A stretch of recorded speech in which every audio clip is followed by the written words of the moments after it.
ವರದಿಗಾರರು ಇವರನ್ನ ಕವನ ವಾಚನಕ್ಕಾಗಿ ವೇದಿಕೆಗೆ ಅನುವು ಮಾಡುತ್ತೇನೆ.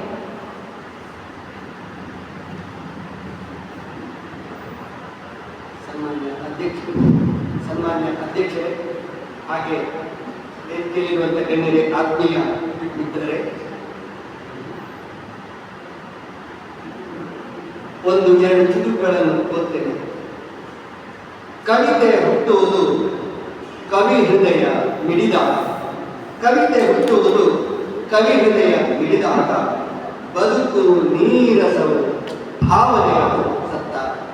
ಬದುಕು ನೀರಸವು ಭಾವನೆಗಳು ಸತ್ತಾಗ. ಒಲವು ಬಿರಿಯುವುದು ಜೀವಲತೆ ಕೊರತೆಯಾದಾಗ. ಒಲವು ಬಿರಿಯುವುದು ಜೀವಲತೆ ಕೊರತೆಯಾದಾಗ. ವಿನಾಶ ಹರಿಯುವುದು ರಾಕ್ಷಸೀಯತೆ ಮೆರೆದಾಗ. ವಿನಾಶ ಹರಿಯುವುದು ರಾಕ್ಷಸೀಯತೆ ಮೆರೆದಾಗ. ಎರಡನೇ ಚಿತ್ರ, ಹಸಿರು ಶಿವ. ಉಸಿರು ಇರುವಲ್ಲಿವರೆಗೆ ಈ ದೇಹ ಶಿವ. ಉಸಿರು ಇರುವಲ್ಲಿಯವರೆಗೆ ಈ ದೇಹ ಶಿವ. ಉಸಿರು ನಿಂತಾಗ ಹೊಳೆತ ಶವ. ಉಸಿರು ನಿಂತಾಗ ಹೊಳೆತ ಶವ. ಹಸಿರು ಇರುವಲ್ಲಿಯವರೆಗೆ ಜೀವಿಗಳಿಗೆ ಹವ.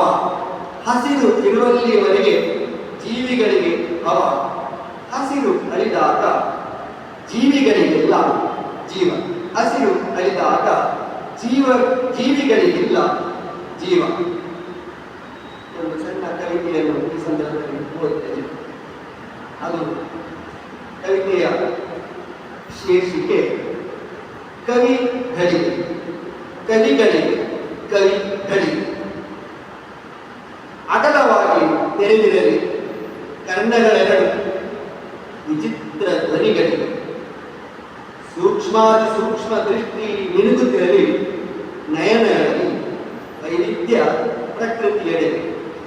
ಚಲನಶೀಲವಾಗಿ ಸ್ಪಂದಿಸುತ್ತಿರಲಿ ಮೃದು ಹೃದಯ ನೋವು ನಲಿಯುವುದರಲ್ಲಿ. ಕ್ರಿಯಾಶೀಲವಾಗಿ ವಿಸ್ತಾಡುತ್ತಿರಲಿ ಕೈಕಾಲುಗಳು ಲೋಕ ದರ್ಶನ.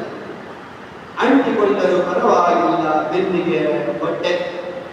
ಹಸಿವೆ ಇರಲಿ ಇದ್ದರೂ ಇರದಿರಲು ಬೇಡ ಕೊಂಬು ಕೂದಲಿನ ಚಿಂತೆ. ಕವಿಗಳಿಗೆ